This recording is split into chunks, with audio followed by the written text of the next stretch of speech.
The thoughts, opinions, and general overall shade thrown on High at 9 News are those of the individual speakers and not those of High at 9 News, its audience, or its advertisers. The statements made do not constitute medical, legal, or financial advice, and for advice tailored to your specific situation, please consult with a licensed professional. Welcome to the High at 9 News Hour, where you will hear from cannabis industry experts and professionals from around the country talk about important topics while shining light on global issues and discussing cannabis as it relates to politics, regulation and reform, data and technology, science, research and medicine, family and parenting, art, celebrities and entertainment, fitness, sports, mental health and wellness, and plant-based medicines and entheogenics. Together, we are building a stronger community, fighting the stigma and creating change. With your host, Jason Beck, joined by special industry expert correspondents from around the country, and daily antics brought to you by cannabis. Coming to you live every Monday through Friday at 9 a.m. Pacific time and high noon on the East Coast. And thank you all for getting high at 9 with us.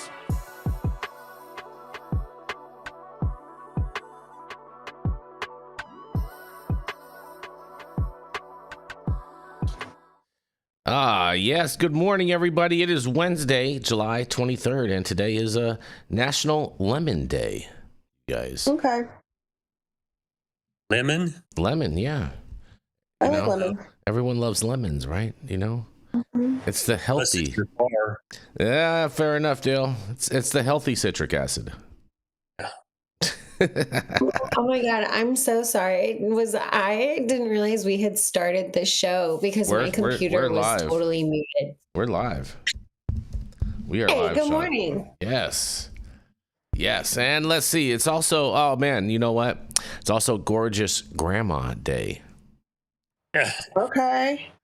Yeah. Shout out to the gorgeous grandmas out there. Shout out Gwen Barney. It's also National Vanilla Ice Cream Day. You thought it was going to be vanilla ice, huh? I saw that you did that. That's why you paused. That's why you paused. You're so weird. That's a weird guy. Oh man. A funny little fella. That's all. It's okay. You know. I like. I amuse myself. That's for sure.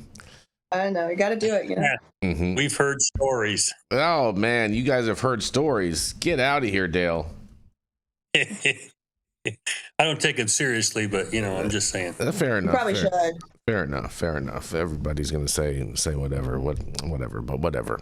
And thank you all for joining us and getting high at 9 with us. It's also high noon on the East Coast, and please remember to like, share, and subscribe to us on all social media platforms.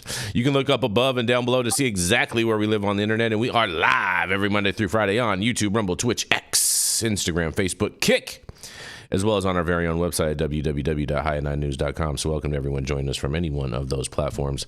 And we are kicking it off with Miss Jenny Beth Dills. She's the founder of Kind Cannabis and of Justice Served, and America's very own little sweetheart. That's right, it is none other than Miss Jenny Beth Dills. Okay, good morning. Good morning. Happy hump to everybody. I have a cool story today. Oh, boy. Oh, boy. It's a little deadhead story. Mm-hmm. All right. So coming up this summer in San Francisco, a landmark moment for cannabis culture and deadheads alike. Starting August 1st to the 3rd at the Polo Field in Golden Gate Park, Dead and Company, featuring original Grateful Dead members Bob Weir, because we all know Bob's going to milk every dime he can out of the dead, and Mickey Hart, joined by John Mayer, will headline a 3-night run celebrating the Grateful Dead's 60th anniversary. But here's what's truly historic. For the first time ever, cannabis will be legally sold and consumed in an event tied to the Grateful Dead. Fans can enjoy a licensed cannabis marketplace and lounge modeled after the famous Grasslands experience at Outside Land. Garcia Handpicked, the brand created by Jerry Garcia's family, is making a tryout for return to California, collaborating with Soulful to offer exclusive pre-rolls at the event and select local dispensaries. Options include Orange Sunshine, Calumet River Chem Dog, and Green Lantern, priced at $12 for one or $40 for a 5-pack. City officials anticipate up to 60,000 fans per night, and San Francisco is buzzing. Shakedown Street marketplaces, art exhibits, panels. I love that they call it Shakedown Street a marketplace. If you guys have ever been to the lot and Shakedown Street at a Dead concert, marketplace is a very loose term for what happens there. Dale, I'm sure you understand. But I can hear the balloons popping now. Art exhibits, panels by brand history, events, and event even tie-dyed, minibuses rolling through the hay, and all roads closed around the park to accommodate the festivities. It is going to be a shit show. I'm so excited. Mark your calendars August 1st to 3rd, because San Francisco, this is more than a concert. It's legal, cultural, and communal milestone, bringing together music, cannabis, and the vibrant spirit of the city, all under the banner of the Dead's remarkable legacy. So, okay, celebrity brands I don't think traditionally do well. This collab is going to sell out, I guarantee you, because if one fan base buys merch, it is Deadheads, and they are all going to be really excited about these pre-rolls. So I'm excited to see the numbers that come from this, but I'll throw it back to you guys. Dale, have you been on Shakedown Street at a Dead show? Yeah, I've also been to concerts in San Francisco at the same place. And just as you get out of your car and walk into the park, they start offering you drugs for sale. And this was back in the 70s. It's like, shit, I'm afraid to buy this, but it's cheap and there's a bag and let's go. And yeah, it's a thing, man. It is fucking crazy at these concerts. I think this is amazing. Cookies did a Freak Bros collab that I helped to put together, and the metrics, like when you can tap into a community like the Freak Brothers or the Grateful Dead, especially around the Bay Area and San Francisco, it's a winning combination because it brings back elements of the culture that everybody loves. My first Dead, I'm one of my first concerts actually. After I turned like 18, you start going to music, you go on your own, was Dylan and the Dead. So I like the vibe around this is amazing. And just like watching over here in Texas with so much like love and a little bit of envy, because what I was saying when I thought we were offline was I was hearing about the California State Fair and everybody out there and how it was like Weed Wonderland and completely safe, well done. So I can only imagine that this is going to be of equal measure. And maybe I need to plan a trip out to Cali for a little bit to decompress after this special session. But I love this story. This is such a good beat. I mean, all right. So here's what I'm wondering. Oh yes, Jason, tell us what you're wondering. How much of a mess is this festival going to be after the concert is over? Like, because we all know that all these greenies and everything all preach, you know what I'm saying, about it's gonna be no more low of a waste. First of all, it's a 3-day run. 3 days. 3 days. So these grounds are going to be trashed by the end of this thing. Dead & Co. always do 3-day runs. Okay. And it's going to be the exact same mess that it is anytime there's a concert there. I don't know. Yeah, Jason, I'm surprised by you right now. I just wonder how much I could find something bad to say about this story. You guys are all basting in the excitement of it. Someone's got to throw some. You know what I'm saying? Sometimes it can just be a good thing. I think people are going to have a great time. It's going to be a great concert. I agree with you, Jenny Beth, on the fact that they will probably sell out of this product. Whether or not they sell out in the stores or whatnot. But I think at the venue they probably will sell out. But I think people will probably just be buying it for the nostalgic purpose of buying it, not necessarily because. You know what I mean? Like, I think a lot of people will buy it just to keep it. You know what I'm saying? As a memento, as a souvenir, as opposed to actually buying it to consume it. I think your dad. Oh, go ahead, Jenny. No, they're definitely fucking smoking it. They're for sure smoking it. They're keeping the packaging though. They're buying maybe too, because even with that Freak Bros collab, they did this LSD joint. It was super stacked. And I'm hoping that they get this formula right. Like, you can do one that's a collector's item and it's mad expensive and it's stacked and it's got all the good stuff and just like, but make sure it's really connoisseur level. But then you also should do something for like the mass production, because there are definitely going to be people who want the collector's item 100%. And there's deadheads with a lot of disposable income. Like, just look at it, it transcends generations, like, I'm definitely going to listen to Terrapin Station now, but I can just see what Colin, but it's a vibe. So I think like people are going to want to consume on site. Hopefully they have like, this leads to future ventures with like beverages that don't have to, they could be intoxicating, but still health oriented. It doesn't say that they have any beverages. It just says they have 3 pre-roll packs that they're selling, and 3 different types of pre-rolls. I love it. I love it. I love it. And it's all outdoor weed too. It's all outdoor weed. Oh, that's lovely. All sun grown, of course. Like Jerry, of course they would do that. All these hippies. Look, you can still. I think sometimes like we give some of these bands like a little bit of like because they do things where they're commercializing. But I also think it's good when you can make some money and also still honor the culture. So hopefully that's what they do. Hopefully whoever they partner with, like, they better do a really good job though, because people are really going to be judging it. Like, you're going to have to live up to some memories. You really think they're going to be judging it? I think they're going to be too high on other drugs to even remember that they smoked it. I don't know. We'll see. I'm just saying. Yeah, cannabis smokers are a little bit. I mean, Jenny already alluded. People are fucked up at a exactly. concert. Jenny already alluded. They do reserve money to pay people to clean up. It's just part of the gig. All right. Well, at the same time too, Dale, Jenny did already allude to the fact that she can already hear all the balloons popping now. So, you know what I mean? Well, they're creating jobs. They're creating jobs. They're creating jobs. That's so. Wait, they're also getting older, guys. I don't know that everybody is like going to the Dead concerts the same.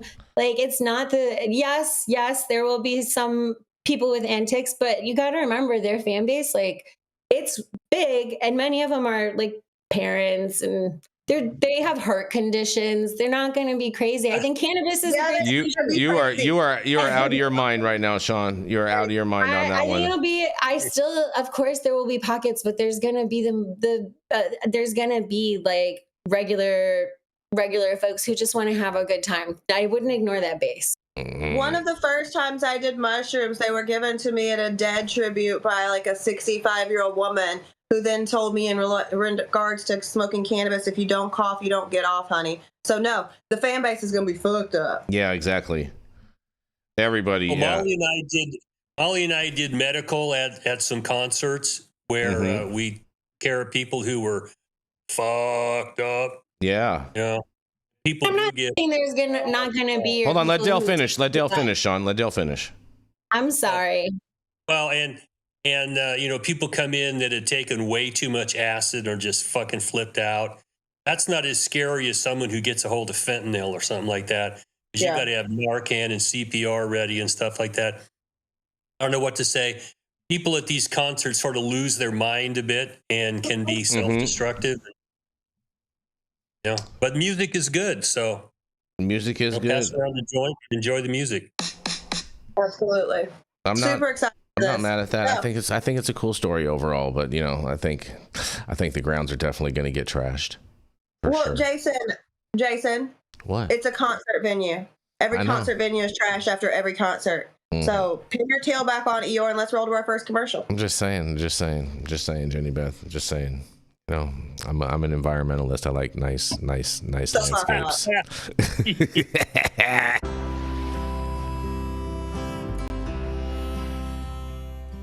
Oh man, your knees still bothering you, man? Yeah, my left one, and I'll tell you what, I've been using this new CBD cream, and it works like a miracle. CBDs? I done heard about them CBDs. I was out there on them Twitters the other day, and I heard they get you high as a kite. Well, not this stuff. This stuff is tested. Every batch, all the way through, pharmaceutical grade, and in a GMP certified facility. So you're not going to have to worry about flying high. GMP certified? I might have to try some of this out. Where I'm even find this? You go directly to aimhighhemp.com and they will ship it to your door right away. Test it. It's not a name, it's a promise.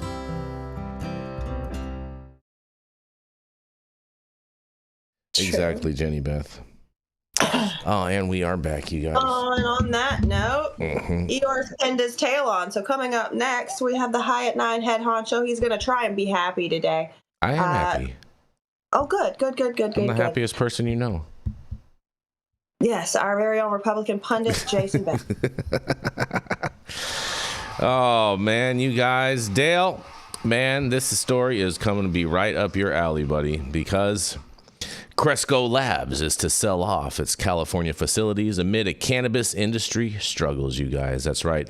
Cresco Labs is selling off assets in California in an effort to conserve cash as the cannabis industry continues to get squeezed by falling prices and high costs. The Chicago-based company is one of a handful of large growers and sellers of marijuana operating in multiple states, such as Illinois, Ohio, and New York. Cresco was part of the initial wave of cannabis companies that went public on Canadian stock exchanges in anticipation that marijuana stocks eventually would trade on larger U.S. stock markets. In a quote, they say, "Capital is increasingly precious in this environment, and our focus is on deploying it where it earns the strongest return," Cresco Labs CEO Charlie Betchel said in a statement. In an additional quote, they say, "While California is the largest cannabis market in the world, the structural changes ranging from fragmented retail to price compression and the illicit market, combined with our lack of scaled footprint in the state, make it extremely difficult to generate sustainable profitability," they say. "Exiting California allows us to reallocate capital and resources to our core markets and build out new markets where we see clear pathways for growth and shareholder value." Cresco Labs recently won licenses to enter the new medical marijuana market in Kentucky, and growth capital is hard to come by, and it is expensive because cannabis remains illegal at the federal level and stock prices in the industry have just been tanked. Cresco says it is in active discussions with prospective buyers interested in acquiring its California assets, including cultivation, manufacturing, and select distribution operations. The company said it expects to finalize the transaction within the next several quarters. That's like a year, you guys. Cresco Labs is selling its assets acquired from Origin House for about $400 million more than 5 years ago in an all-stock transaction, and the deal once had been valued at more than $800 million, but was reduced after the first of several reality checks for the cannabis business. Although Cresco shares rose 11% on news that it plans to sell the California assets, the stock trades at 59 cents per share. The recent peak for the stock was $1.13 in February, and Cresco shares were trading at $11.76 when the Origin House deal was first announced back in 2019. Despite some recent improvement, cannabis stocks were down 21% from the beginning of the year through July 17th, compared to a 7% gain for the S&P 500, according to the New Cannabis Ventures.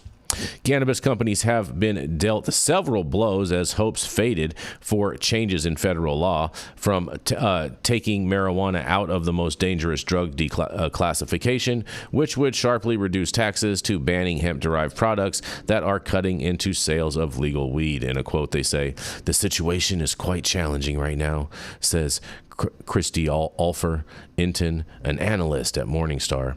"There's not really anything on the horizon that makes things better," she says. Cresco, like its peers, has been in cost-cutting mode for several years, focusing on its profitability as it faces sluggish sales and a challenging debt load. In its first quarter, revenue of $165.8 million was down 15% from the same period 2 years ago, but its $13.6 million income from operations was 4 times higher. The company reported $158.9 million in cash and equivalents on hand as of March 31st, up from $90.4 million 2 years earlier, and its debt is down slightly to $371 million. Marijuana companies are selling more product at lower prices, a trend that's been in place for several years. And Illinois, which has a cap on the number of retail and production licenses, illustrates the trend. From January through May, adult use cannabis sales totaled $714.6 million, up just 1% from a year earlier, and total products sold were up 9%, you guys. Well, it looks like customers are the only ones winning in this situation, where they're getting more bang for the buck. And Cresco, I think that might be the last big major multi-state operator to exit California. And I can't wait to hear what you guys have to say about this. Bye, Cresco. Mm-hmm. Don't let the door hit you where the good Lord split you. Oh, boy. That's right. That part, right? California is not a good environment for multi-state operators. No. It's not really a good environment for anybody trying to survive in the cannabis industry right now in the illicit, not the illicit. The illicit market's blowing up. Mm-hmm. That's the problem. You can't compete on price and availability with the black market, and legislature seems to have rectal myopia over this. Yep. It's really difficult to deal with. I'm on the executive board of the Brownie Mary Democrats, and we just sent a resolution in to treat cannabis like alcohol in this state, drop these ridiculous goddamn taxes down, take away local control, and let this be run at the state level and see if we can increase the numbers. But I don't know how receptive the legislature is going to be, because they couldn't even stop going from 15 to 19%, even though they're trying to do some Hail Mary at the end here. Mm-hmm. This is just killing the industry. When you add up the taxes, the cost for compliance, the startup cost, you go into such a heavy debt load. That's what Cresco's mean. You got what, $300 million in debt that you're trying to service on margins that just don't pay the service costs. Mm-hmm. That's the problem. Yep. Very, very true. We actually had a police officer from who formerly served in LAPD, Mm-hmm. but then I guess was in Illinois, and he testified in the Senate bill hearing in Texas yesterday, citing California's market as an example. And what a terrible market it is. Of why we need to ban it entirely in Texas. Yes. So, yeah. And so they're watching the market too. But part of what is so hard to communicate, we do the education. I think the legislators are aware too, but I'm not quite sure if they see the full impact. But we try to use California as an example because of the taxation. We tell them over and over, it's like a plant. You can overwater, you can underwater. And the more that they get gung-ho about over-regulating and the overtaxation, the more they actually set themselves up for the exact future that they're trying to avoid. And they use the exact same state examples, but they can't see the forest for the trees. And so it's like we really are trying to help everybody learn from all of the patterns. I can't blame Cresco for the exit. What I'm really leaning into now is, what does this look like for the local California operators who are going to hopefully recapture some of this market, or has the cookie crumbled a little too far?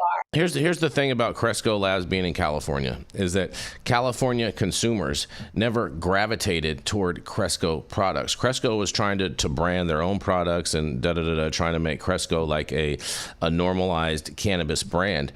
And it just didn't resonate with any of the customer bases here in California. Their sales were super marginal. People didn't want to, buy the product, and there wasn't that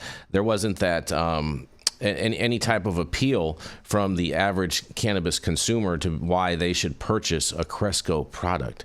And I think a lot of that is very telling, because it seems as though that Cresco products typically only sell in Cresco stores. No, I think people bought Cresco products, and in Cresco stores they definitely sold a lot more. But Cresco did decent for a while. They weren't they were sponsoring everything. They were everywhere. They spent a tremendous amount of marketing money. I think it's just a testament to the fact that, hey, if I'm an MSO and I don't have to fucking fight for scraps in California, why the fuck would I? Yeah, I agree with that. We're full. Stop coming here. We full. Yeah. It's exactly that, because we have to understand that they've got to diversify their risk. They can't sink it all in one space. And then you have a very robust California, and you have local operators who I believe are robust. That's why I asked the question, what happens now? Has it gone too far as the illicit market really being able to take off because of this internal competition, or is there a way for the local operators to recapture what is going to be left behind? Mm-hmm. The illicit market is off. It doesn't need to take off. It's at the races. It's gone. Yeah. But like, this isn't going to be Cresco leaving changes absolutely nothing for nobody. Mm-hmm. Other than a few people are probably taking over those retail licenses, so now they have a retail license to fight for their own scraps with. But this changes nothing. I agree with you on that, Jenny. We won't even miss it. Yeah. I mean, like, honestly, like, there's so much saturation. And at the end of the day, Jason, like, people buy in stores what bud tenders push, right? So, I mean, whatever. I'll sell you ice as an Eskimo if I need to. But you're going to buy what I'm pushing to you. So in the Cresco stores, yeah, they were selling. I don't think, it's just, California's full. And if I don't have this overhead somewhere else, and I don't have, like, the huge tax structure that we have here, and I don't have a tremendous amount of competition, I'm going there. Mm-hmm. Fair enough. Yep. And on that, we're going to roll right into attorney at law, Mr. Dale Schafer. Dale has been an attorney since the Reagan administration. He has represented physicians, hospitals, insurance companies, cops, corrections officers, and for the last 25 years, he has specialized in cannabis law. He served a 5-year federal prison sentence for helping medical marijuana patients and managed to save his law license. He's blunt. He doesn't smoke them because they're ratchet and nasty and they mess your teeth up. But he is honest and he's unconcerned with your opinion, public opinions, and everyone else's opinion for that matter. And he will show you how he can defy gravity like a superhero by pissing up a rope. It is none other your favorite Tio Loco, and you can now find him at his own law office at the law office of none other than Dale Schafer. Hi, good morning, everybody. It's your favorite Tio Loco, and for Jenny Beth, your favorite full of shiticus. Yeah. I'm almost educatable at my age. My story today comes out of Marijuana Moment, and I must say that I'm encouraged that these kinds of things are happening. The headline from yesterday by Ben Adlin was marijuana legalization doesn't increase youth use, top researcher says at a federal meeting. Now, this came from a professor at Johns Hopkins. His name is Ryan Vandy.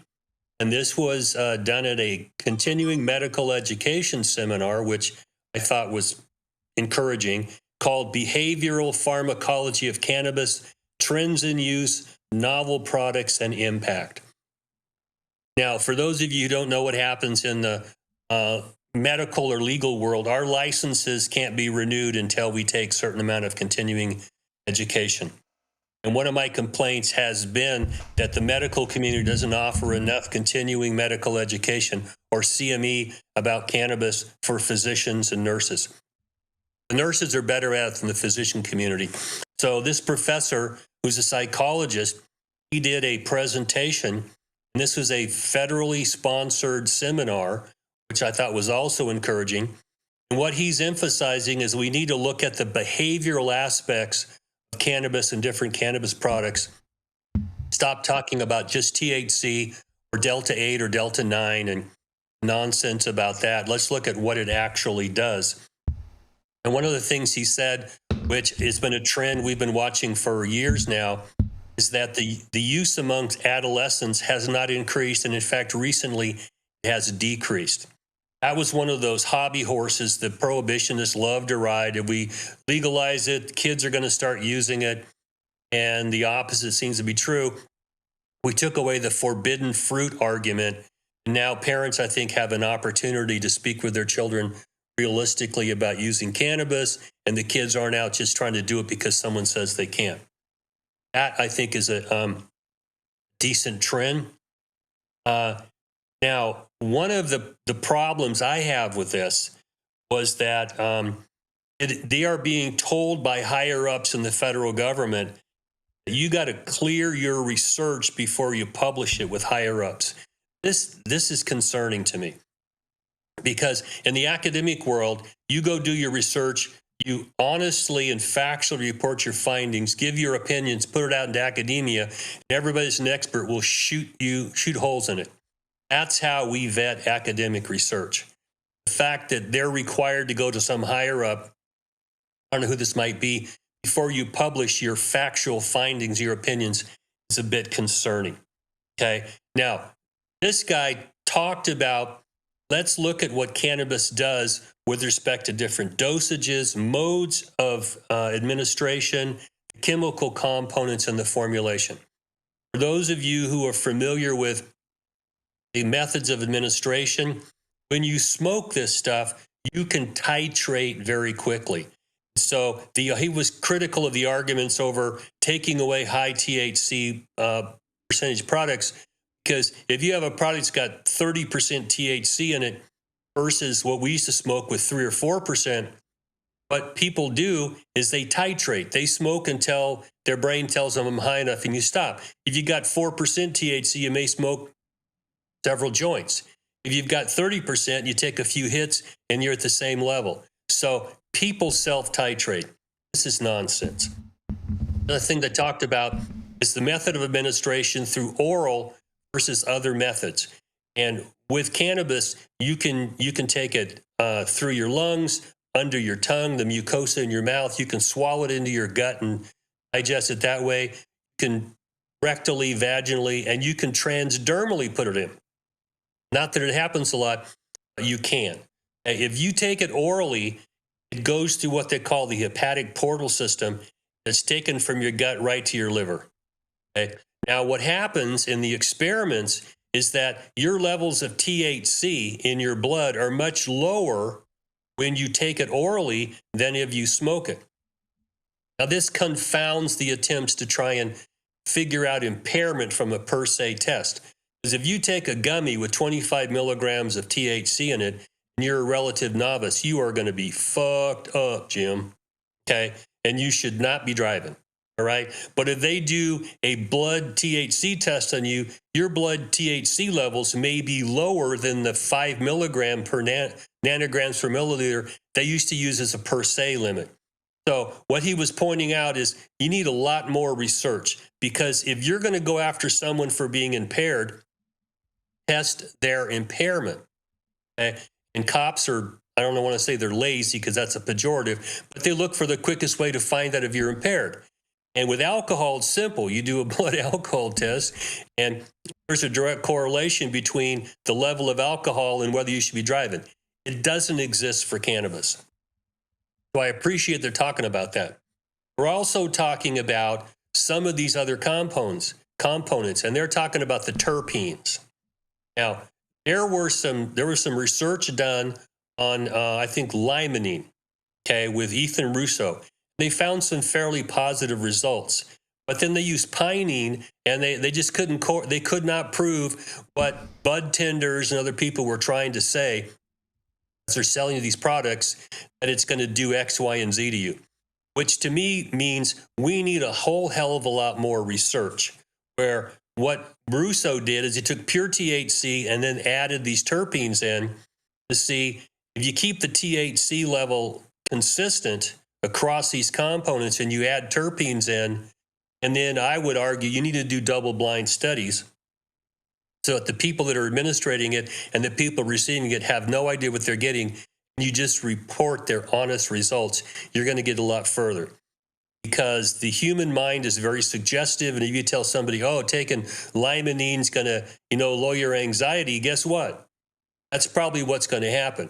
But if you don't tell them what they're getting and tell me what this does for you, get more realistic, dependable results. Mm-hmm. I think that's important to talk about.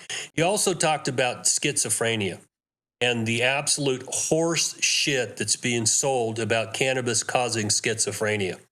Now, my father-in-law was a psychiatrist. He worked for the National Institute of Mental Health back in the late 40s, early 50s, when they were compiling statistics on schizophrenia. And what they do is they look for how many cases do you have per 100,000.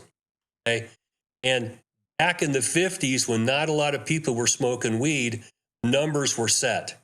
And guess what? The number of people get schizophrenia hasn't changed, but the percentage of a population that smokes weed has exploded. And his point is that the evidence does not support an argument that cannabis causes schizophrenia. The younger you use it, it may accelerate the onset of it. It doesn't cause it. Okay. And I had a raging argument with a psychiatrist over this, They were going after Molly's medical license for schizophrenia and treating a patient with cannabis. And this psychiatrist was just so full of shit. She had no argument when I pointed out that the level of schizophrenia hasn't changed and the use of cannabis has exploded. Okay? It didn't register with her because she was making her money off treating people with cannabis use disorders and adolescents who are given a choice. You go to juvenile hall or you go to treatment. So guess where the parents are going to send them? Mm-hmm. Okay. You go to treatment, and it doesn't mean that you actually have a cannabis use disorder. Wink, wink, nod, nod. Mommy and daddy got you out of trouble. So this woman was arguing from a point where she had a fucking conflict of interest. She did not like me because I kept pointing shit out to her, prove she was so full of shit about this. And I think we need to stay on the psychiatric community to try and figure out not the correlations, what's the cause, and if there are contributing factors from smoking weed in adolescence, I think it needs to be researched, and we need to educate people on it. But don't just make these blanket, stupid-ass statements that, it causes schizophrenia. It does not. Another thing he pointed out was that the responses between the sexes is different. Okay, I'd like to learn more about that because I'm intuitively, I don't understand what that means. Okay, because the big difference physiologically between men and women is, tends to be sex hormones, things like that. What would it be that would cause cannabis to affect a female different than a male? I'd like to know more about that for education purposes, not to try and scare people, but if there is a difference, what does that mean? He also talked about cannabis use disorder, and it is a real phenomenon. I'm not trying to poo-poo it, but I've had some experience with this that was not based upon somebody actually not being able to fulfill their activities of daily living because they smoked too much weed. They got caught and mommy and daddy sent them to treatment. That's not a cannabis use disorder. A use disorder means that you cannot fulfill your activities of daily living and meet your responsibilities because the drug you're using is too important for you. Okay? That should be the diagnostic criteria, and we should be looking more into it, not to send somebody to get out of trouble for treatment, but to make sure that there's research into effective treatment for people who can't stop smoking weed. Okay? So that's my story for today. I'm going to throw it back at you. There's a whole bunch there. I'm just encouraged that we're getting continuing medical education targeted to physicians for using cannabis. I think that's a good thing. Back at you. What do you guys think? Wow. Dale, you're amazing. That was amazing. You just did a ton of casework just now for me, and your very quick assessment, which was beautifully done. And so Women have told me I was quick before. Hey, and so a couple of just speculative points. I don't have any, could pull studies, but I don't have them off the top of my head right now. When it comes to schizophrenia, there are I have worked with epigenetic folks that you can test for what might turn on and off switches. Some of it that might be that actually trauma is turning on these switches and that they're trying to self-medicate with cannabis. And that would explain the correlation, is that they go through a traumatic event, it turns on a switch, which does affect your biochemistry and your neurochemistry.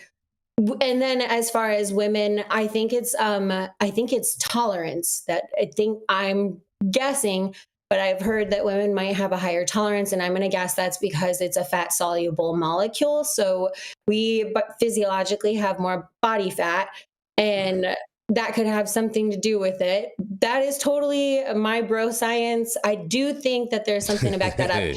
But then there's also on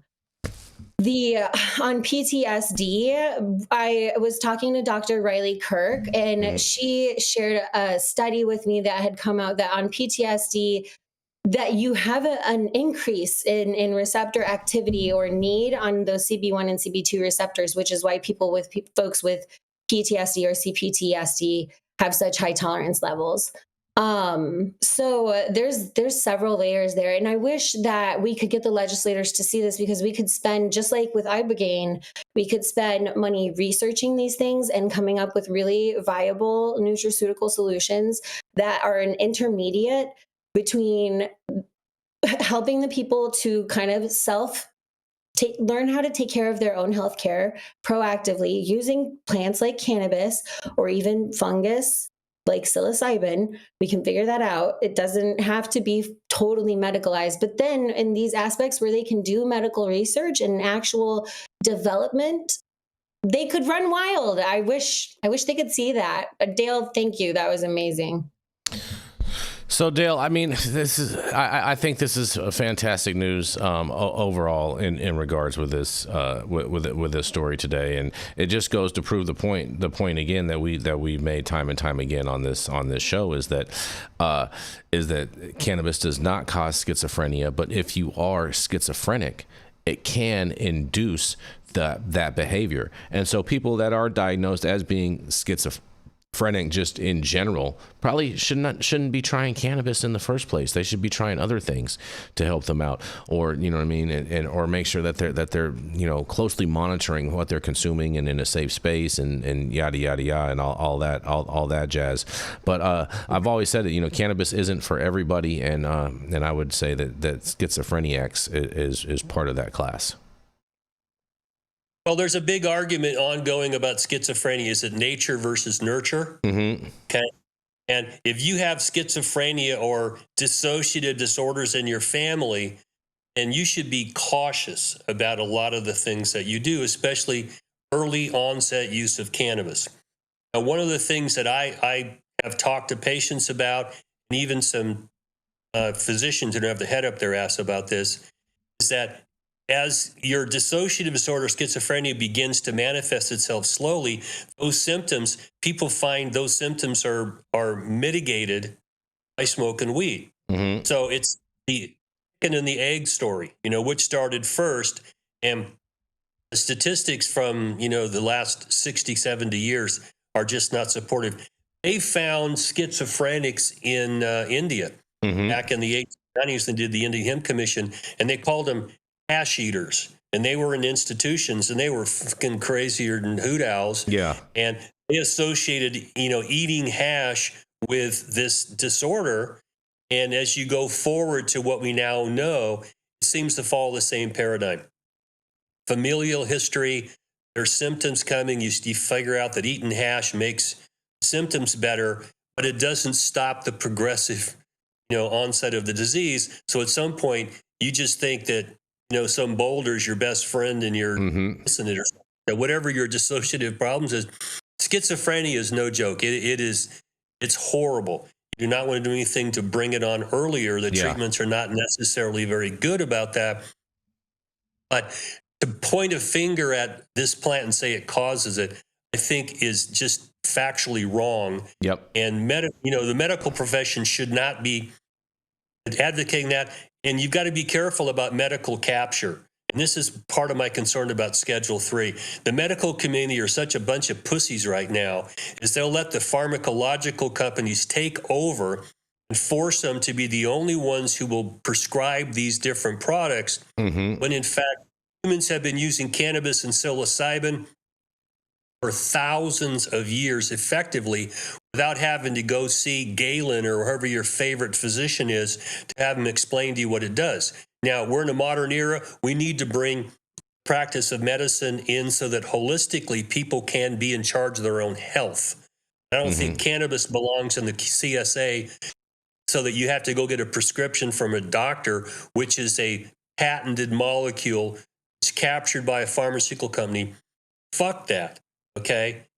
You know, take your mushrooms, smoke your weed if it helps you, and just stand back and watch the medical community flounder because they don't know what to do with this. It just confounds them trying to control it.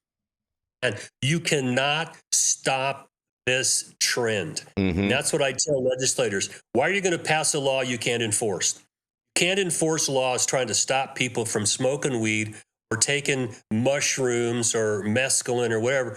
They're going to do it because they can get their hands on it outside the pharmacological industry, and it works. That's the problem. The medical as it works.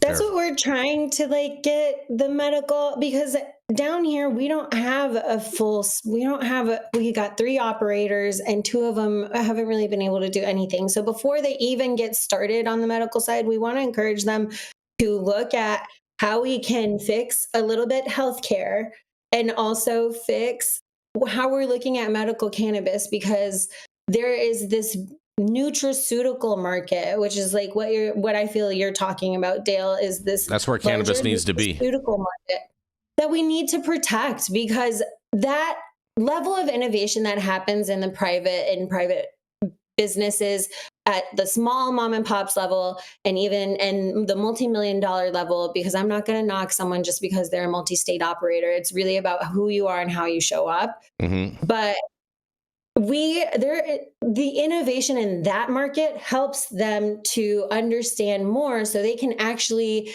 work in their space instead of trying to capture a space they have zero familiarity with. They can work in their space in biopharmaceuticals, and they could actually approve the work of doctors like Dr. Riley Kirk, who studies the endocannabinoid system, which it's no secret that some of these research papers don't get published because people lose funding, because the topic is taboo, not because the research is boof, you know? I'm hoping we can communicate that, but again, we're trying to get them to completely reframe decades of thinking around this issue. And right now they're so stuck on it. It's just a vice market and it's dangerous and it causes schizophrenia and the reefer madness, like 2.0. Jenny, what do you got to say about this? That they're not called schizophreniacs, Jason. They're called schizophrenics, but whatever. That's it. That's whatever. Schizophreniacs. Yeah. They're schizophreniacs. Like a brainiac, right? Whatever. Or an animaniac. Constant hater, you guys. But whatever. It's okay. I love when you learn new words. Mm-hmm. Sometimes I make up new words, you know what I mean? Because they make more sense. You know. Mm-hmm. Well, that's the leap we're not all going to make with you, but okay. Hey, you know, but this is the thing though, Dale, you know, as long as you know exactly what I'm trying to get across, then I'm communicating effectively. Okay. See what I did there? You or just saying, just in general. Just go, I think just in general. This, but okay. Yeah, I mean, that's fair. We just have to make sure we're not offending, you know. Whatever. People be offended. Who cares? Fuck them. They can be offended. Yeah. I'm the horse they rode in on. Exactly, Dale. Exactly. Just like your intro says. You know what I mean? We don't care about your opinions or any of that. Your opinion, their opinion, anyone's opinion for that matter. You know what I mean? You can kiss my fundio. Exactly. Right. That part. And on that, I just have to say just one thing and just nothing more than weed for the people. And we'll be right back after our next commercial break. Yeah.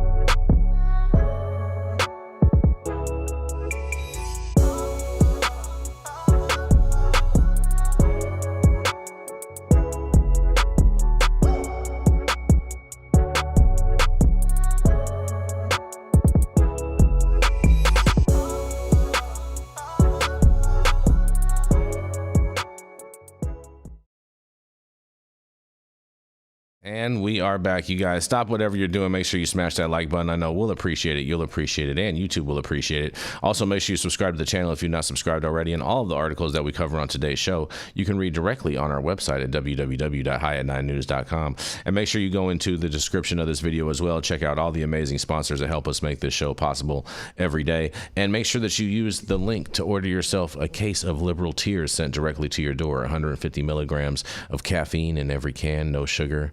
And no snowflakes were harmed in the making of this product, you guys. I just ordered the summertime strawberry salad when added steak on top here at Anna's. Make sure you do the same thing too next time you're in downtown Long Beach. Come on down and check out Anna's joint on the 400 block of Pine Street. They have amazing selection of beers, foods, and when you come down here to Anna's, you can even challenge me to a game of shuffleboard if you want to lose.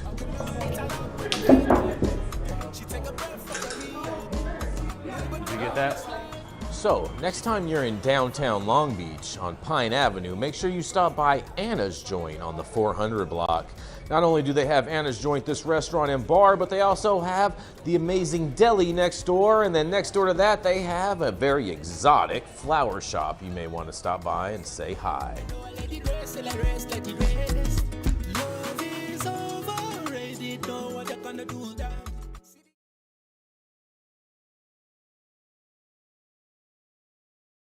There we go. And we are back. Yes.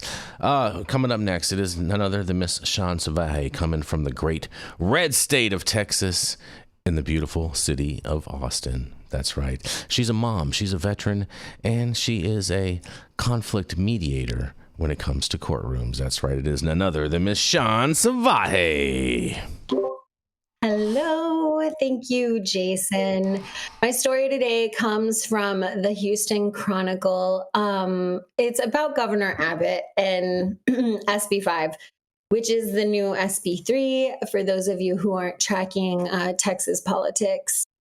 So, but I do want to also share, there is an updated story from the Texas Tribune. So if you Google SB 5, well, Texas we're gonna put that one actually on the website. The one that you're covering. Awesome. Yeah. We're gonna put that up after the show. That will be up available on the website. Amazing. Yes. It's great because it'll kind of give you a little bit more background on what's going on. But I'll give you the story as we got it. So yesterday I was at the legislature. We were testifying, and it did not feel good, y'all. It felt like being a mediator. I like to keep people out of court. So if we can avoid going before the bench, lovely. But then sometimes you have to go before the bench and it's uncomfortable. Yes. And that's normal. But this felt like you were in court with your ex, like shaking his head, calling you all sorts of things, and only they can present their case. So the hearings have really amplified or magnified in my mind how much work we need to do as a people as far as our breaking down our legislative process, because this was a little bit of a shit show in Texas. So the headline from the Houston Chronicle is that Greg Abbott, and this was also dropped on us in the middle of the hearing. So you'll process this, I bring it to you as we got it, but also I'll follow up with the clarification. And it'll be confusing, I guarantee it, because it's Texas. Greg Abbott says he supports the THC ban on intoxicating hemp products. That's what was reported by the Houston Chronicle yesterday, and that's what was told to us in the Senate hearing. Governor Greg Abbott reportedly said Tuesday that he supports banning intoxicating hemp products, appearing to walk back his calls last month for lawmakers to regulate the state's burgeoning THC industry like it does for alcohol. In an interview with Impact News, Abbott said he wants to keep non-intoxicating products available, but ban those products that produce a high. The chief target of Lieutenant Governor Dan Patrick, who leads the state Senate and pushed a proposed ban this spring, which Abbott vetoed. The only hemp product that is going to be out there, so this is the quote from Governor Abbott, the only hemp product that is going to be out there is non-intoxicating hemp, which is below 3 milligrams of THC. But then he also started saying other things in his interview. It was kind of confusing to everybody because he cited the 0.3%, right? Which goes back to how are we measuring total THC? Does it include THCA, or are we just going to do 0.3%, which Senator Perry did argue about yesterday? They're arguing about it. That means we got to have some determination on language if anything goes through. Abbott was referencing the state's existing 0.3% limit on Delta-9 THC concentration in hemp products, or potentially 3 milligrams for every gram of products by dry weight. Other intoxicating cannabinoids like Delta-8 or THCA are not currently subject to that threshold. And this is where Senator Perry was accusing folks of breaking the law yesterday. And it really makes me a little bit concerned for some of our operators, as we're seeing operators who testify then being targeted by law enforcement, and they're not breaking the law. It's concerning when the legislature is pre-litigating cases and making accusations and then using the influence to make judicial decisions. It hasn't been fully litigated yet.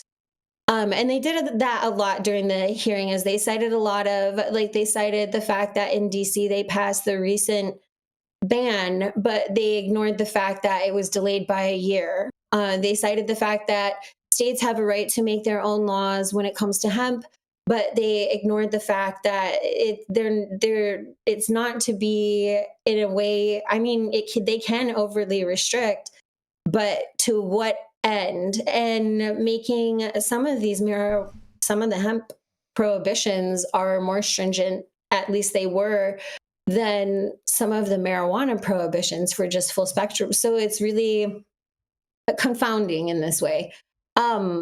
Now people are confused because, and in the hearing, it was a bit disheartening to hear that Abbott supported the ban, but I really want to give credit to everybody who stayed in the hearing and then continued, because we had some incredible testimony, and I highly encourage folks to look it up and tap in, because you'll see the kind of arguments that they're going to present.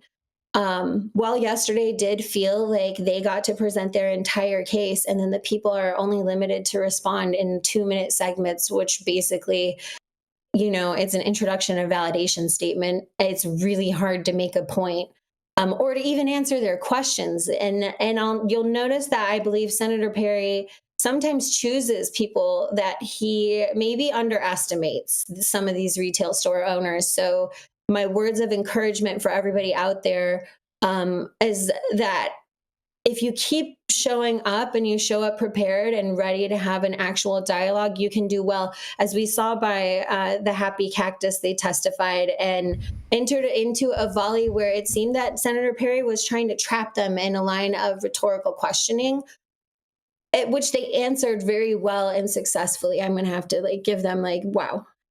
Nod off to you. So then folks were wondering what the hell happened with Governor Abbott? Why did he backtrack? But I did pull up because when you watch the interview, it's a little bit confusing, and you're because he's trying to explain cannabis science that he doesn't understand fully. And no disrespect, because he's not an expert in this space, but they refuse to talk to the experts. And it's really disheartening, because I know that they're reaching out. I know that there's a database, there's attorneys, there's scientists, we had a guy who was an expert in economics who came out from California to share what happens when the illicit market can take over if you overregulate or if you completely ban. And Governor Abbott gave a statement, and when I first watched the interview, it was confusing to me, but his press secretary has released a written statement, and I'll read that to you. It says that hemp products should be banned for those under the age of 21, with a full ban on extraordinarily dangerous synthetic products. Adults should be able to access heavily regulated, non-intoxicating levels of hemp, and there should be strict legal enforcement of hemp that exceeds 3 milligrams total THC per serving. So it sounds like he's trying to set the threshold for hemp at 3 milligrams total THC and actually regulate anything above. And that's what we're hoping that they're arguing. But when we were in the hearing yesterday, that's not what they were trying. They were trying to convince us otherwise. What does it all mean for Texas? It means you're really going to have to show up over this special session, because they are going to throw everything at us. And I will say that Governor Perry's arguments were much better prepared and well targeted, as well as researched. It's clear, he's doing some homework, but they are misrepresenting some information. A lot of their arguments hinged on that they didn't want to pay the taxes. The people of Texas shouldn't pay taxes to do this, completely ignoring that the $325 million that hemp retailers have already paid in retail sales tax that could be used for this. It doesn't have to come out of the general revenue fund. And then also citing that it can cause schizophrenia, inviting only those to testify who were mothers claiming that their adult children became schizophrenic or otherwise had some severe behavioral health issues and mental health issues after consumption, which, I hear their stories and I have compassion for them. Some of them I question, though, because honestly, even when you try to be polite to some of them, they, like yesterday, I tried to offer one a seat next to me, and she acted like I had accosted her. It was absurd. And it's really like a little bit of a show, especially when you're getting like fans on Facebook. And I think it's a little thing. Not to downplay those who are affected, but again, like what Dale explained, the causation versus the correlation. I want to have empathy and compassion, especially for those who do have children who probably shouldn't have consumed this, or were over consuming and overwhelming their endocannabinoid system because there was something else that was the root cause. Probably, again, trauma seems to be like a thing that society tends to ignore, but that's where all the problems fester. So it's so good to have information like what Dale shared. And thank God that guy, testified at the federal level, because now we can pull that kind of information and help to construct our arguments here in Texas. And that's something that's really key. Is I still think that Texas, whatever happens here might set the tone for whatever happens federally. And that isn't more clear to me now than ever. Like I have said it consistently, but the gerrymandering issue, it really just brings it to the forefront. President Trump, at the end of the day, is known for his litigation style and his business style and how he captures markets. And I still believe that we can figure out a way to actually create something where we can improve healthcare and create more opportunity, have this nutraceutical market that is largely supported by local operators and mom and pops, and yes, some MSOs, and then have this vice market it's just so much a better option than handing all of it over to the illicit market. Either way you get to it, because they were citing everything in California. They were citing what happened there. And I want to show them like these all roads lead to the same destruction, my friends. And part of their issue was that they said it just simply couldn't be done. And that was frustrating to hear as a constituent, just because these are the folks we legislate. We elect these people to get the job done. And to just sit there and say it simply can't be done, that we just can't do it, it's just overwhelming. And so we're not going to do it. We're just going to ban it. They said, we'll regulate it by banning it. It confounds me, but I hope it inspires another generation to consider running for office and participating a bit more in public policy. So yesterday was a little bit of a black eye, but as far as Governor Abbott's actual statement, it looks like we're going to have quite a debate in the House and another opportunity to put together a bill that reflects what the governor has requested, which is regulation, not a ban. So I'm going to throw that back to you, back to the team. Tell us, what can we do in Texas to prepare for our meetings at the House? The next step will be a Senate debate, but as far as public engagement goes, so reach out to your senators.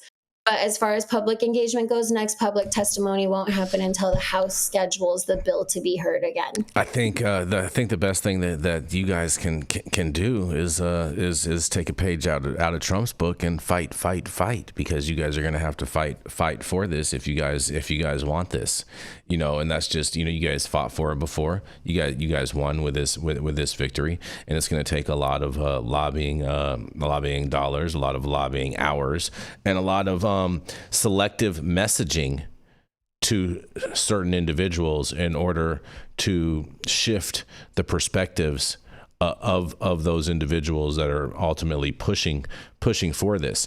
Now, I do find it super interesting that as far as the remarks that Governor Abbott made and how he kind of backpedaled a little bit, but I don't think that he realized that he was backpedaling when he made those remarks. And you guys have already had some symptoms out there of fraudulent testing going on where they've been saying that some of these products are over the limit, even though they're not necessarily over the limit. And so I just wonder if this is going to be a big setup for a lot of operators, even if they're making it within the 0.3% THC threshold, that they're going to be flawed in the testing part, and then they'll come after them because of this flawed testing method that they're using. Yeah, because Senator Charles Perry, Lord help me, not speaking these things into existence. Senator Perry was using the formula. So they were using those federal arguments about total THC, including THCA times 0.877. But that's where I was saying, like, this has not yet been litigated. It must be litigated. This is not your role. That would be the judiciary, because you already made the law.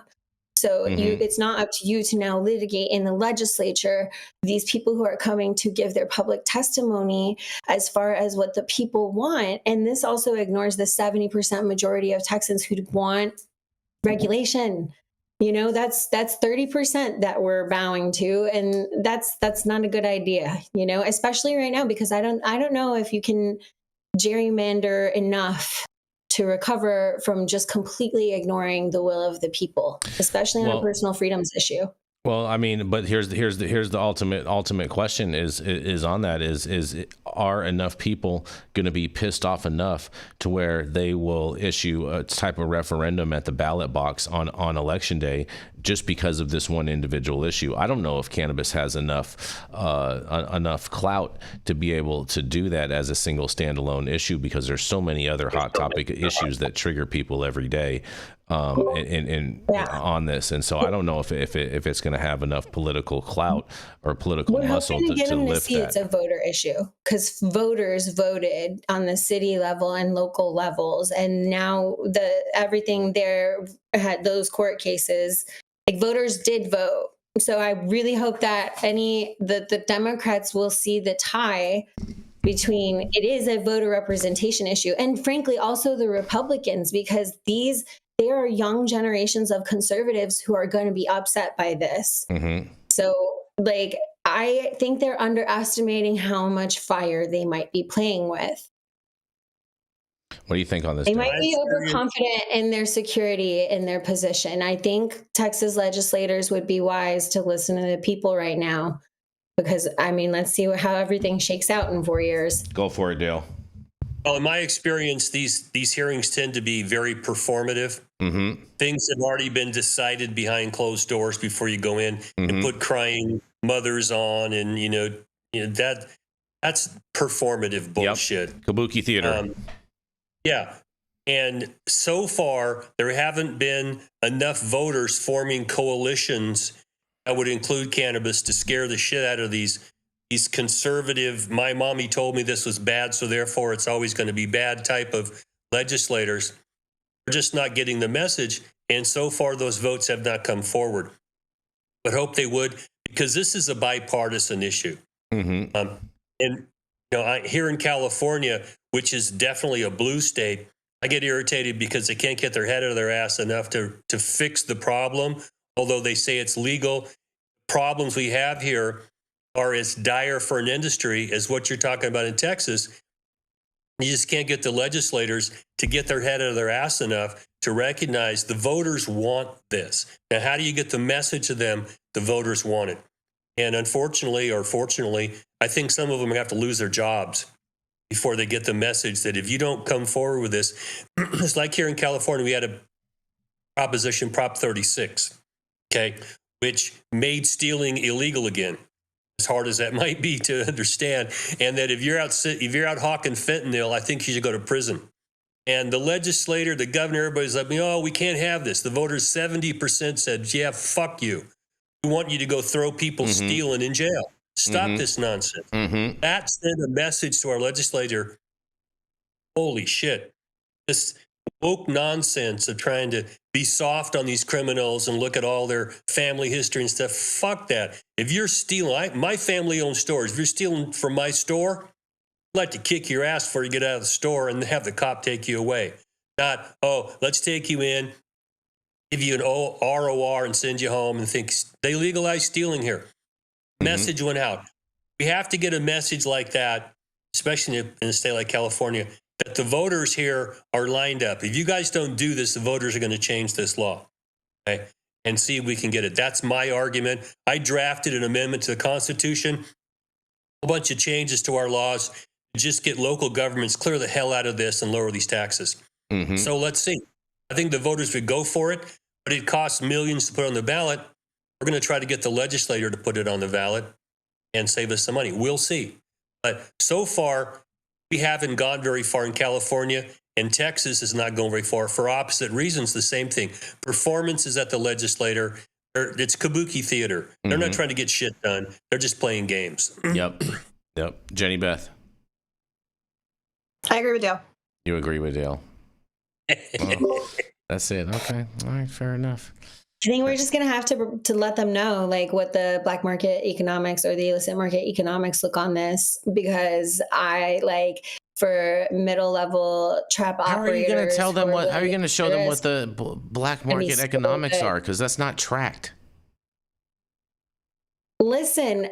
Anyone that pulls those kinds of numbers is pulling numbers out of their ass. Anyone that tries to quantify the illicit market is just pulling numbers out of their ass, because it's all total bullshit.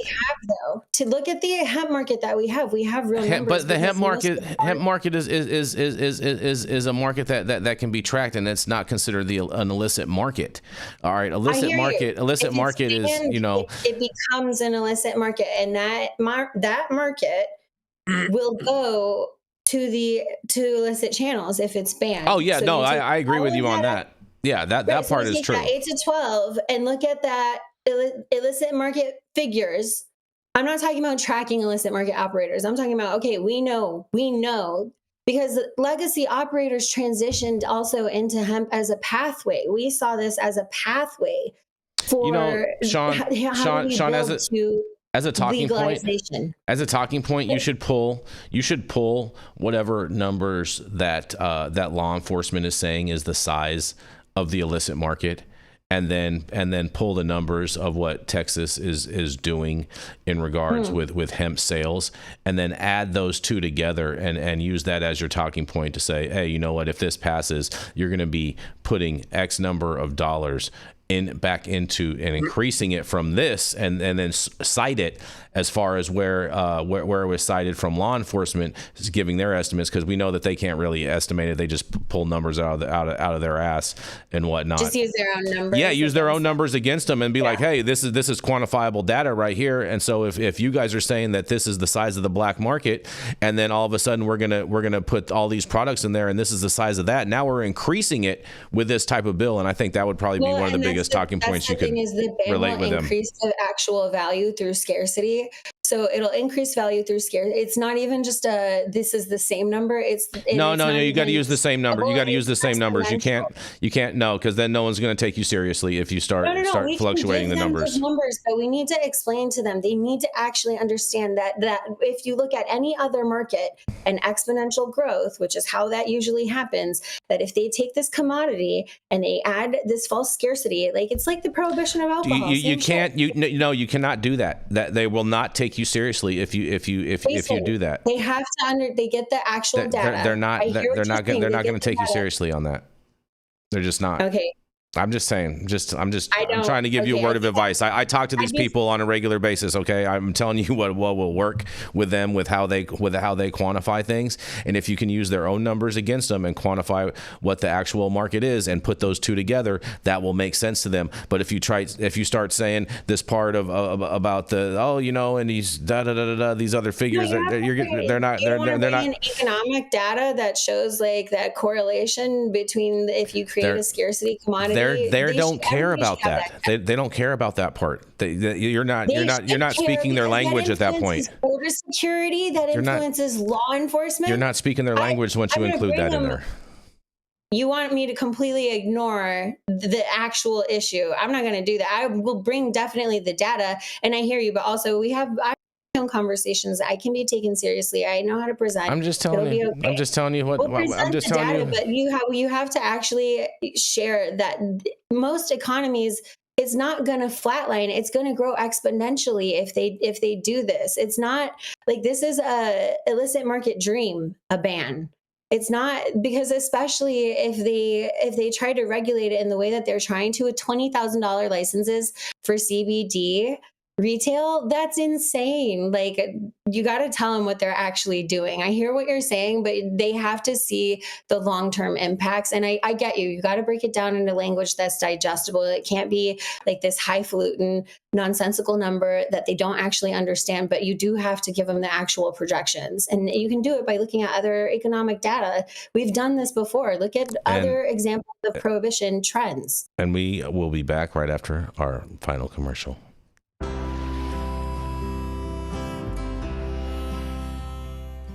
Oh man, your knees still bothering you, man? Yeah, I left one, you know? And I'll tell you what, I've been using this new CBD cream, and it works like a miracle. CBDs? I done heard about them CBDs. I was out there on them Twitters the other day, and I heard they get you high as a kite. Well, not this stuff. This stuff is tested. Every batch, all the way through, pharmaceutical grade, and in a GMP certified facility. So you know you're not going to have to worry about flying high. GMP certified? I might have to try some of this out. Where I'm even find this? You go directly to aimhighhemp.com and they will ship it to your door right away. Tested. It's not a name, it's a promise. No. Oh yes, and we are back, you guys. Bringing up the rear, the caboose of the show with our last two stories, the biggest rear end and the biggest pain in my rear end, Jason Beck. That's right. That's right. Choo choo. Well, let me tell you something, you guys, because a Chicago cop who tested positive for marijuana can keep his job. The police board rules. That's right. Police Superintendent Larry Snelling had pushed to fire Officer Marshall Andrews Jr., but the board instead handed down a 90-day suspension in its first weed-related ruling since the drug was legalized back in 2022. A Chicago police officer who faced the dismissal after testing positive for marijuana can remain on the job, the Chicago Police Board ruled in its first weed-related decision since the drug was legalized. Police Superintendent Larry Snelling had pushed to fire Officer Marshall Andrews for failing a random drug test in August of 2021, but the board instead voted on Thursday to suspend the veteran cop for 90 days. In a quote, while the board has discharged officers from CPD in the past for using cannabis, medical or adult use, cannabis is now permitted by Illinois state law, the board wrote in its written ruling, noting that future discipline will be asserted on a case-by-case basis. Still, the ruling could set a precedent for two other pending disciplinary cases in which officers face firing for allegedly using cannabis. And during an evidentiary hearing in May, Andrews speculated that he unintentionally ate cannabis-laced food from a barbecue in Michigan just days before he was tested. And a doctor who testified on Andrews' behalf said the officer told him he ate a brownie, although Andrews didn't make the same claim to police investigators. A friend who invited Andrews to the barbecue said he does not use drugs, the board said. And Andrews' sister, a former Chicago cop, said he comes from a law enforcement family and is a phenomenal father to his kids. Still, the board determined that Andrews' claim that he unwittingly ingested weed was not a credible explanation for the positive test results, and its members voted 8-0 to suspend him, but acknowledged in the ruling that his case was novel. In a quote, they say, officers who use cannabis are no longer violating a law they swore to uphold, the board wrote. In addition, because of legalization, there is less risk that officers who use cannabis will become involved with a person or enterprise engaged in the illegal sale, delivery, or manufacture of drugs. An additional quote, nevertheless, CPD's policy of prohibiting cannabis use continues to be justified as officers who violate this policy are subject to significant discipline up to and including discharge. Andrew's attorney, Tim Gray, said police officers should be allowed to use a perfectly legal substance, and I think the police board recognizes that. Police officers who use it during their off hours use it for multiple different reasons, for pain, for sleep, for relaxation, just like the rest of society, Gray said. And meanwhile, Snelling has also moved to fire officers David Gibson and Elmer Carrillo Jr. for failing drug tests for marijuana as well. Carrillo's evidentiary hearing before the board is scheduled to start on September 24th, and Gibson has opted to have his case heard by an arbitrator. A move allowed last year by Cook County Judge Michael Mullen, who gave cops facing the most serious misconduct allegations that option.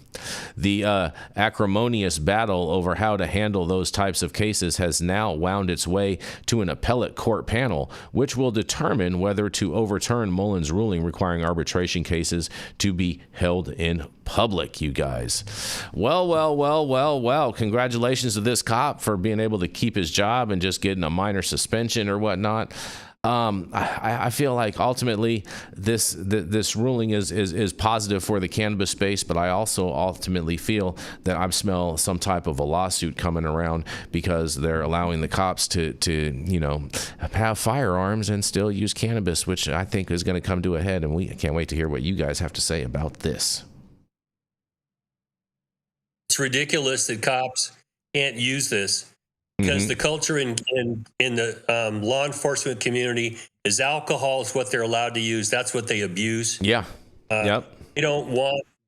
There's a stigma attached to using psychotropic drugs that a psychiatrist might prescribe for you, so they drink like a fish. And I had many discussions with cops about this, including when we put the entire Sacramento County Sheriff's Department out on green flu back in 1986. Yeah. These motherfuckers were drunks, okay? Because that's all that the culture and the law allowed them to do. And it's not healthy. It's not good for them personally. It isn't good as a public safety measure, because cops is a stressful job. If you're a SWAT cop, something like that, it is extremely stressful. For Sean and for people who've been in the military, you understand that this is like being a frontline soldier where you're potentially under fire 24/7. It really screws their head up. And I mean, if you accidentally are given a brownie, I mean, they're out there. Yeah. I mean, if you don't know you're getting it, you should not be punished for that. If that was a story, of course, if it was horse shit and they found evidence that he was lying, that's a whole different story. Getting that and have a positive test, so what? Yeah. Is there use on the job? That should be the question. Yeah. And this thing about cannabis and guns is going to make its way to the Supreme Court, one way or another. I agree. And I don't like secret proceedings. I mean, I've done a lot of arbitrations myself. I put them in my contracts and things like that. These are public interest decisions, okay? And I don't think they should be kept secret. That's just my own personal opinion. Let's get this out there and talk about it, because it then generates interest in legislation to change this. And that's another reason why this needs to be on the lips of people talking about it, because I'd rather see a cop who smokes a joint off the job come to work the next day well rested and not anxious and, trigger happy, than with someone who got shit-faced drunk the night before and then come to work hungover, because that has been a trend in the law enforcement industry. I don't think it should be encouraged or be allowed to continue. Well, and then we have to consider medical consumption, though, because some of these, I would say that some of these, just like veterans with complex PTSD, like we talked about earlier, who might have more receptors open, this could be a treatment for our cops who are experiencing complex PTSD or other issues. I'll tell you, alcohol isn't, because it leads to the most domestic violence incidents, including with police officers. And didn't we just have like a drunken ICE officer completely become unhinged in a Home Depot or Walmart when he was off duty? And that was because of alcohol. Like, some folks are going to have a different tolerance level based on their biochemistry, but the veterans are going to be strongly against you cannot influence someone's right to self-defend with a firearm by their medical, like, okay, then everybody, what precedent does that set? Everybody who's on Xanax or Prozac or any of those pharmaceuticals, no weapons for them. Now we're taking weapons away from the people. And I understand the concern that we don't want weapons in the hands of kids, and that the most common incidents of accidents with weapons happens to be in the homes that they're purchased in. We need to do more to make sure people are educated. Like, I'm saying it as a veteran, guys, I take my sons to the range. They know more about and we just had someone in Oak Cliff in Texas, his mother had a break-in, but she knew, this elderly woman, I think 81, but she knew how to fire a firearm and defend herself, and she actually got the guy.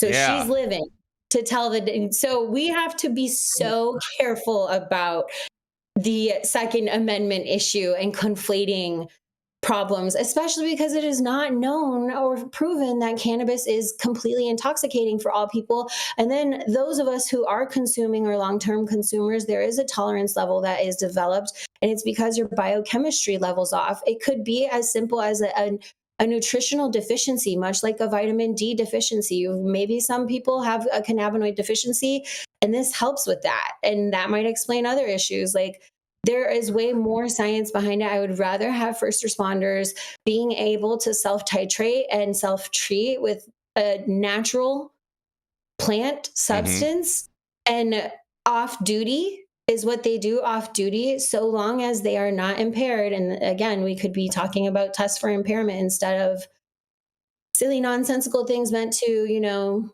get the people, slap a criminal record on someone and give them a hard time for the rest of their life. We could actually develop impairment tests that are meant to answer these questions and solve these problems. Woof.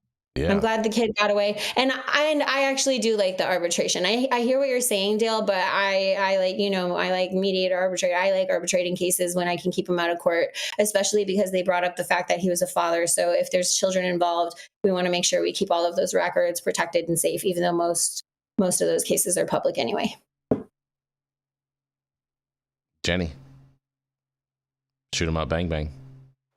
Shoot 'em up, bang, bang. Good story, Jason. You got it. You got one. You're 1 for 1. So let's see. Is the next story positive as well? Oh, so you think this is a positive story? So you're going with it's a positive story. I mean, I think anytime somebody is able to retain their employment and, their rights, I think it's not fair that regular citizens don't get the same fucking grace. But hey. I can agree with that. Okay. Shoot 'em up, bang, bang. It's hard to shoot 'em up and bang, bang without a gun. That part too. All right. Fair enough. Well, all right. On our final story of the day, here we go. I hope you are ready for this. Jenny Beth, and Dale, you're going to love this too, I think, overall. Well, come on. I'm getting there, Jenny Beth. You can't rush perfection. Well, I'm rushing you. Because the Supreme Court rules that local governments can't stack marijuana taxes, you guys. And this is why I say Missouri is one of the best markets in the country. Cities and counties are not allowed to stack sales taxes on marijuana products. The Missouri Supreme Court ruled on Tuesday, you guys. In a 6-1 decision, the state's highest court concluded the 2022 constitutional amendment that legalized adult use marijuana limits the definition of local government to allow any one municipality to impose a 3% sales tax. A village, a town, or city in an incorporated area and a county in an unincorporated area. The drafters of the constitutional amendment specified a local government is based on the area in which the dispensary is located, the court ruled. And the case focused on Floristant-based dispensary Robust Missouri 3 LLC, where customers have been paying a total sales tax of almost 21%, which includes a 3% sales tax from both the city of Florissant and St. Louis County. The court's decision means only the Florissant's sales tax can remain in place and will impact more than 70 areas across the state where both city and county governments have been imposing a 3% tax at dispensaries, according to Missouri Department of Revenue and Data. Judge Zell M. Fisher was the lone dissent, arguing that the constitutional amendment's definition of local government clearly includes both incorporated and unincorporated areas, and it would, Fisher wrote, therefore allow counties to impose the sales tax and collect it in incorporated areas. In a quote, the patently absurd results of holding that and means or and that St. Louis County is not a local government within its own territorial jurisdiction confirms once again that simply applying the Constitution's plain language meaning is the surest way for this court to implement the law as it was intended, Fisher argued. A panel of Missouri appellate judges agreed with Robust in November, ruling that the Constitution's plain, unambiguous language means cities and counties cannot stack marijuana sales taxes, and that decision reversed a lower court's ruling last year that allowed both Florissant and St. Louis County to both impose a 3% sales tax on marijuana products. The ruling also determined the outcome of a second case currently before the Western District Court of Appeals. In that case, a Buchanan County judge also ruled that taxes could be stacked.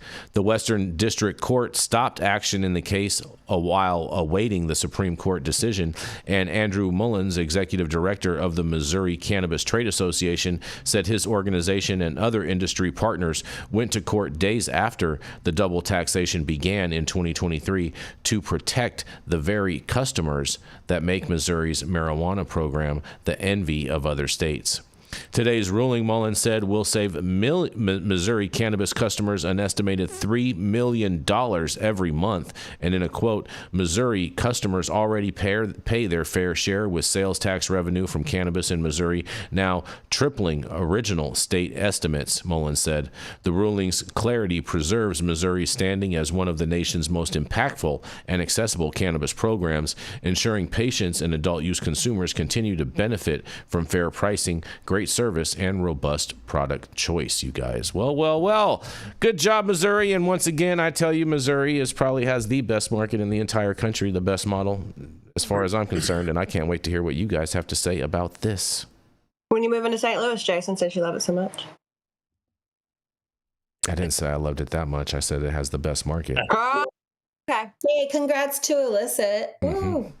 Yes. Illicit. John Bond, shout out. Mm-hmm. Yay, good. I mean, they need to start helping those local municipalities, though. They need to get a little bit of the share of what the state is collecting, because that it's for local projects, hopefully parks and schools and good things. But they need to pull that from what is already being collected. And we can't. 21%. That's insane. Not a market. I really strongly I think 12% is really pushing it. You just push it into the illicit market that way. Mm-hmm. If you go above that, it's just got to be a regular commodity. Because the consumer notices.